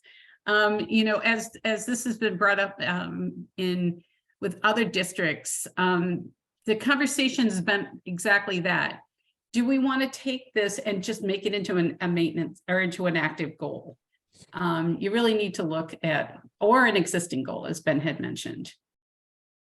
And the benefit of a systems goal, an active systems goal, is that it's going to be a lot more flexible. Once you put it into a limited maintenance goal, all you'll be able to do is to continue funding the same thing that's there. So you won't be able to change anything. You won't be able to change due dates. You won't be able to change anything that, you know, was not in the original goal. So that would be one reason to change it over to a systems goal, along with the other benefits of systems goal, is that they typically are more easily managed, both in terms of the monitoring piece as well as the other components of it. So there are definite benefits to systems goals if you have more than one goal that are related to each other.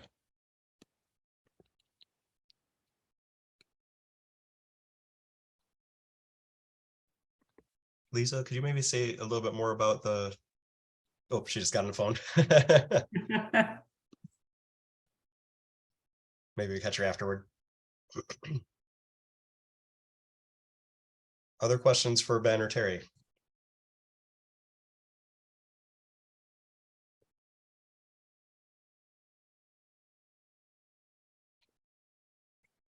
All right.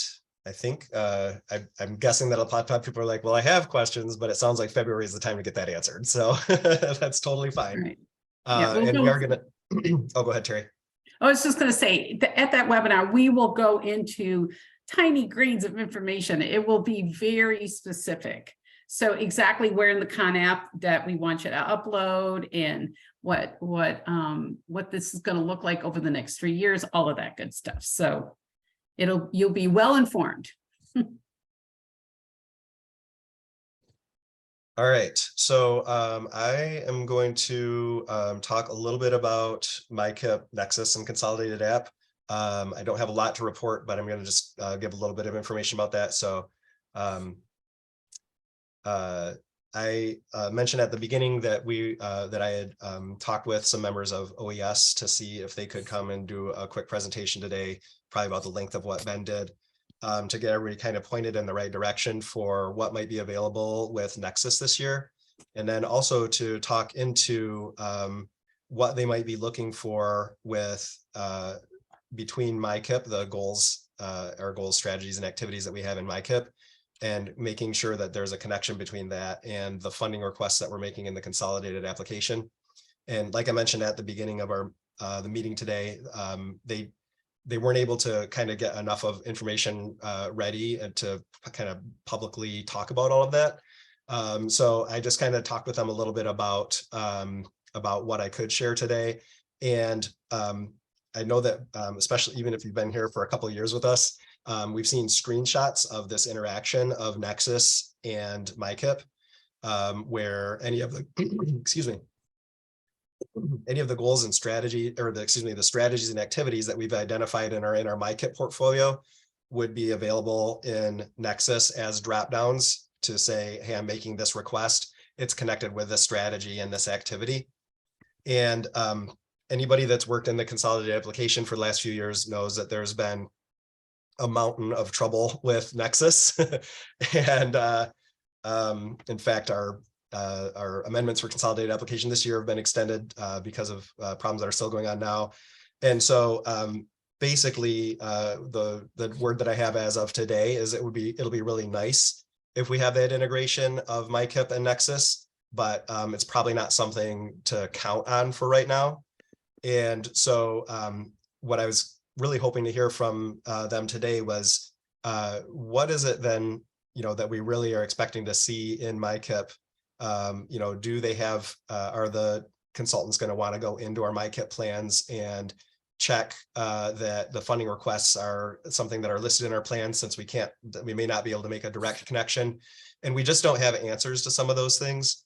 And they don't have answers to them. They're still building those answers, which is why we decided to not have them come today. And so that's kind of where it is right now. They said that there's going to be a memo that's being developed currently that's going to go into the detail and give more details about some of those questions. But what I wanted to do for our next breakout is to one, do a little bit of processing around what Ben just talked about, and then two, to start to think about what kinds of questions might we have around the consolidated application. And I recognize that not everybody here has to deal with state and federal funds in the consolidated application, but there's probably quite a few of us that do. So I'm just going to pose a couple of questions up on the screen and talk a little bit about our next breakout, which is going to be our last activity for the day. So let me share my screen here real quick. So we're going to get into some breakouts again, and we have two outcomes for that breakout. One is processing around what Ben just talked about. So the whole all active goals situation, the different ways that we now have the ability to get those goals in. And the reason that we need to have all of our active goals in there, one, because MICIP's been around for a couple of years now, but two, we're going to be looking for that connection between what we are saying we have for goals and what we're asking for our federal dollars. And so that's that connection to Nexus and the consolidated application. And so one is just to do some processing around that. And I have some questions posed below. And then the second outcome is to, I'd really like to generate some questions that I can take to the Office of Educational Supports to help to maybe sharpen the memo that they're going to put together. And I thought that this would be a great forum to for people that work in continuous improvement, and maybe people that work in state and federal programs, to pose some questions about what do we really need to know so that we can craft our plans this year. Right now there's a lot of unknowns, and so it makes it a little bit difficult to craft our plans. And so I'm hoping that this time we can come up with some questions that I can then take to OES to help them get some answers when they do their communication about what they're going to be looking for. So I put a couple of prompts in here. So what are the main takeaways from the information that was just presented by Ben? What are your next steps about that? And I heard some people were kind of processing in chat about that. And then who else from your organization do you maybe need to speak to about this? So those would be kind of some of the prompts. And then I actually have a document that I'd like when you get into your breakout room, if you could pop that document open. And that document has some specific questions on it. So there's 2 columns here. And the first column is the for everyone column. So what questions do you have about the all active goals situation that we talked about and the types of goals that are going to be available in MICIP this year? So basically the stuff that Ben just went over. What kind of questions do you have about that? And then the second column is really for those that work in state and federal programs. What questions do you have about the expectations for continuous improvement in the context of the consolidated application? So if we're going to open the breakout rooms up here again in a minute, and would really like to gather a little bit of feedback on this form. And like I said, it would be really helpful, especially for me I think it'd be helpful for Ben and Terry, maybe for their planning for the February 23rd. And then it will for sure be helpful for the Office of Education Supports as they're figuring out how to communicate about what their expectations are going to be. So I hope that this activity makes sense. I had to do a little rearranging this morning since the folks from Office of Educational Supports weren't able to be here. So hopefully this activity will make some sense. It looks like Mike put some breakout or put the information in there with the document. So thanks for that, Mike. And before we do that, Jody, did you get your question answered? I'm sorry, I just saw that question in the chat. Did you get that question answered earlier, or is that a question for right now? It's a question for right now. I had to step out for a moment. I'm sorry. Okay. Could you maybe just stick around before popping in the breakout rooms and we can clarify that for you real quick? Absolutely. Thank you. Okay. Mike, are we ready for breakouts? We are. How much time would you like me to allot? Why don't we just do 10 minutes? I don't want to overdo it. So just pop in the room, think about those considerations. The prompt is on the second page of our dashboard. So the prompt is right there. And but really, if you could for sure make sure to leave a couple of questions in those 2 columns, it'd be really appreciated. So with that, I think we're ready for about a 10-minute breakout. All right, here we go. Thanks, Mike.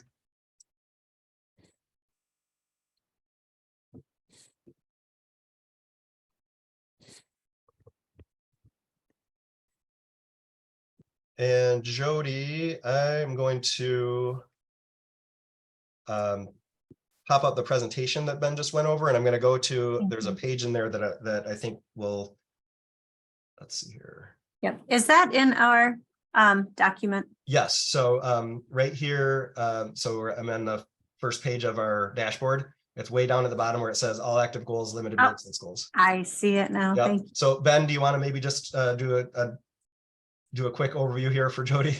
Sure. So so Jody, did you hear any of this? I did. I just missed, I heard the maintenance goals, but I'm not. Okay, got the recording going again. And I wanted to just kind of quickly touch on something that came up in a group that I participated in.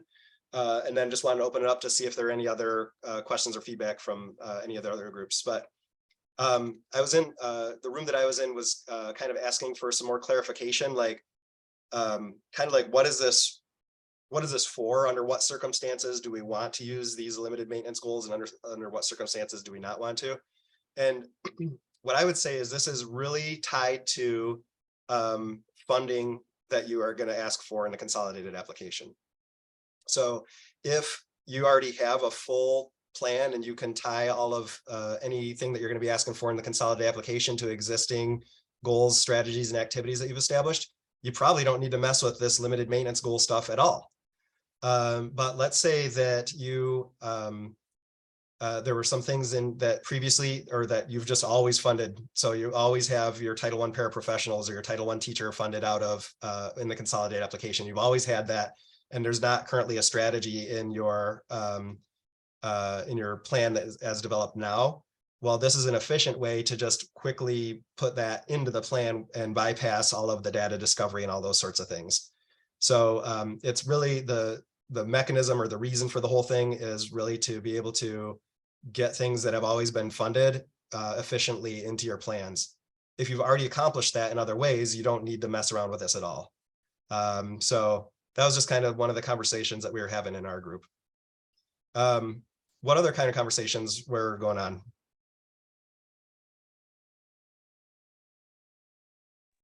David, I think for Hamtramck, we were discussing the whole Nexus Megs issue, and I know it's not going to be solved anytime soon.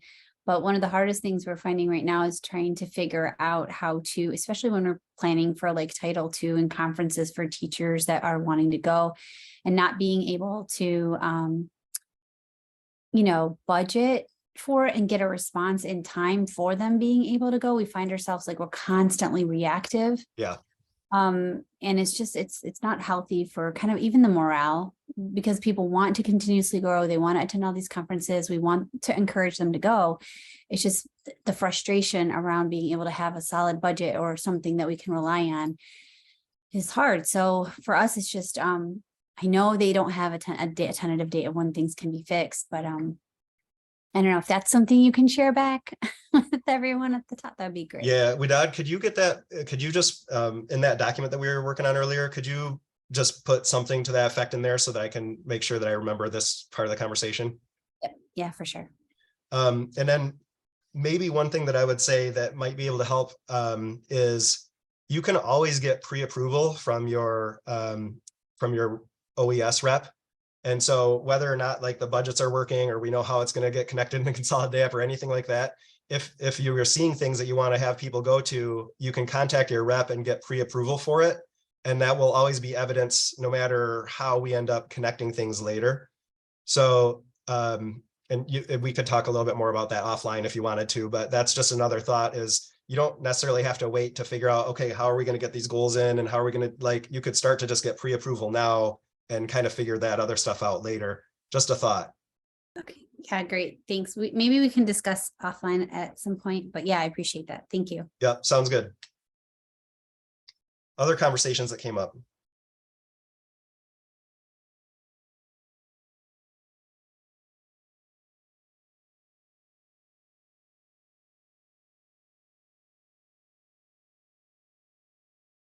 Mike, did I have adequate Zoom wait time on that?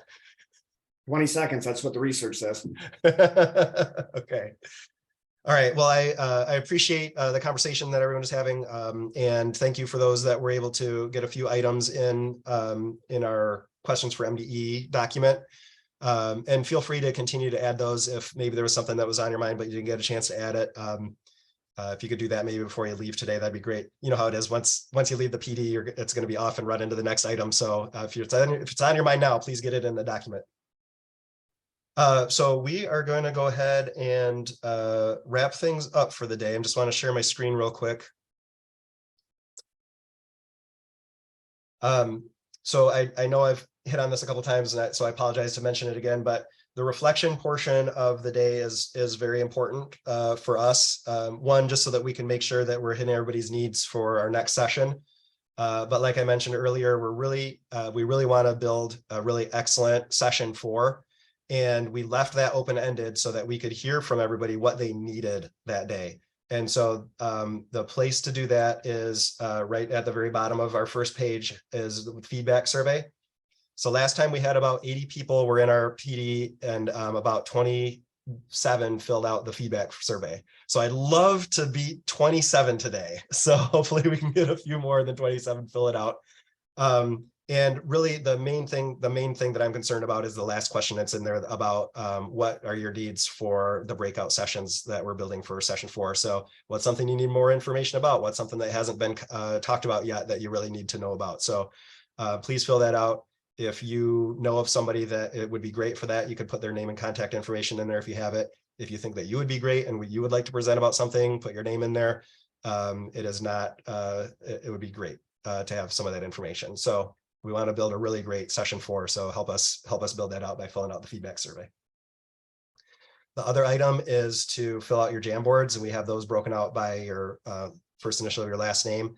So if you could go into the Jamboards, and that is just a spot to put what's one of the main takeaways that you want to make sure that you remember that you're going to bring back to the district and talk to somebody about. So what your main takeaway from the day, basically. And so Mike and I kind of helped with that, as what do we really want to review and touch on and make sure to surface at the beginning of our next session. So those are our two reflection activities. And when you're done with those, you're welcome to log off for the day, and we'll plan to see you back on March 1st. We're really looking forward to March 1st. Having Dearborn and Fruitport here is going to be really great. So I don't know if you mentioned it, Dave, but don't forget to sign out for Sketchies. I did not mention that, but yes, please don't forget to sign out. And we do have some time available. Mike and I are planning to hang out, and so we'd be glad to answer any questions that anybody might have. We could either answer them here in the room, or if we wanted to step into a breakout room, that'd be fine too. With that, I'm going to go ahead and stop our recording for the day.